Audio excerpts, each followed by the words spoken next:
నమస్తే, welcome to hash tag you. నేను మీ Rajesh. BRS party చీఫ్గా ఉన్నటువంటి కేసీఆర్ మొత్తం చేతులు గాలినాక ఆకులు పట్టుకుంటారనే సామెత ఉంటుంది చూసారా, ఆ తరహాలోనే ఇవాళ ఇప్పుడు కేసీఆర్ మొత్తం పార్టీ తుడిచిపెట్టిపోయే సందర్భం వచ్చినాక పార్టీలో వలసలు పెద్ద ఎత్తున నేతలందరూ వీడిపోతున్న సందర్భంగా ఇవాళ కేసీఆర్ మేల్కొన్నటువంటి పరిస్థితి కనిపిస్తుంది. సో ఇప్పుడు దిద్దుబాటు చర్యలు బీఆర్ఎస్ పార్టీ చేపట్టింది. వాస్తవానికి బీఆర్ఎస్ పార్టీ నుంచి కూడా వలసలు కొనసాగుతుండడంతో వాస్తవానికి పరిస్థితిని చెక్కదిద్దేందుకు కూడా బీఆర్ఎస్ ప్రాధాన్యత ఇప్పుడు ఇస్తున్నట్టుగా కనిపిస్తుంది. నేతలు వీడిన చోట జరిగే నష్టాన్ని వీలైనంత మేర పూడ్చి లోక్సభ ఎన్నికల ప్రచారాన్ని గాడిలో పెట్టేందుకు ఆ దిశగా ఇవాళ దృష్టి పెట్టినటువంటి పరిస్థితి కనిపిస్తుంది.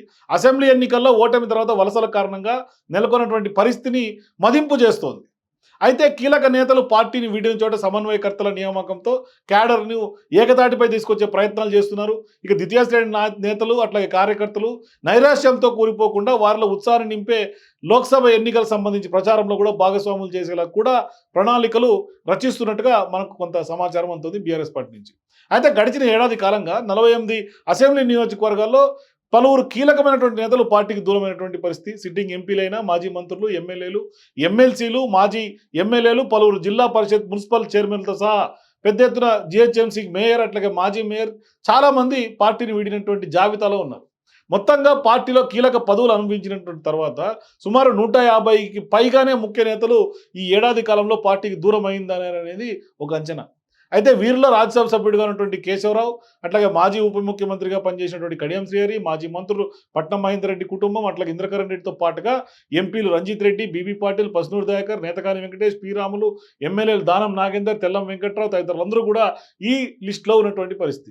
సో ఇక బీఆర్ఎస్ నుంచి వెళ్ళినటువంటి వారే అసెంబ్లీ, పార్లమెంట్ ఎన్నికల్లో కాంగ్రెస్, బీజేపీ టికెట్లు దక్కించుకోవడం కొంత కొసమెరుపుగా చెప్పాలి. అయితే నేతలు పార్టీని విడినటువంటి క్రమంలో కొందరు అనుచరగణాన్ని కూడా వెంట పెట్టుకుని వెళ్తుండడంతో కింద స్థాయిలో అక్కడక్కడ కొంత గందరగోళం ఏర్పడుతున్నటువంటి పరిస్థితులు కనిపిస్తున్నాయి. సో ఇక కీలక పదవులు అనుభవించిన తర్వాత నేతలందరూ కూడా ఇవాళ పార్టీని వీడుతున్నటువంటి సందర్భం కొంత బీఆర్ఎస్ పార్టీ సీరియస్గా తీసుకుంది. దిద్దుబాటు చర్యలకు కూడా కొంత అధిక ప్రాధాన్యత ఇచ్చే సూచనలు కనిపిస్తున్నాయి. ఇక లోక్సభ ఎన్నికలు కూడా తరుముకొస్తున్నటువంటి సందర్భంగా వలసల ప్రభావం, ప్రచారం పర్వం అట్లాగే గెలుపు అవకాశాలపై కూడా పడకుండా కొంత జాగ్రత్తలు తీసుకోవాలనే నిర్ణయానికి వాళ్ళ బీఆర్ఎస్ పార్టీ అధిష్టానం వచ్చినట్టు తెలుస్తుంది. అందులో భాగంగానే అసెంబ్లీ నియోజకవర్గాల వారీగా సమన్వయకర్తలు లేదంటే కనుక సమన్వయ కమిటీలను కూడా ఏర్పాటు చేయబోతున్నట్టుగా తెలుస్తుంది. ఇక ఎమ్మెల్యే పల్లా రాజేశ్వర్ రెడ్డి స్టేషన్ గన్పూర్, అట్లాగే ఎమ్మెల్సీ పోచంపల్లి శ్రీనివాసరెడ్డి వర్ధనపేట, మాజీ ఎంపీ బడుగు లింగయ్య యాదవ్ హుజూర్ నగర్ పార్టీ కొంత సమన్వయకర్తలుగా కూడా వ్యవహరించబోతున్నట్టు కూడా తెలుస్తుంది. సో ఇక భద్రాచలం, ముదోల్, ఖైరతాబాద్లో నియోజకవర్గంలో ముఖ్య నేతలతో ఇప్పటికే సమన్వయ కమిటీలు ఏర్పాటు చేశారు. మరోవైపు లోక్సభ నియోజకవర్గాలకు సంబంధించినటువంటి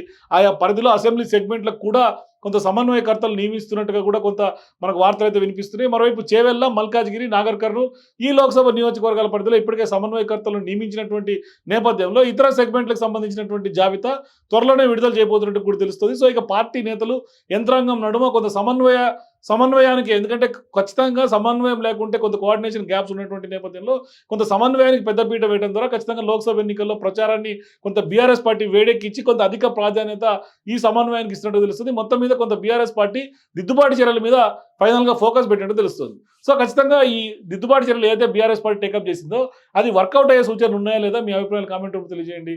for more videos please watch hash tag you.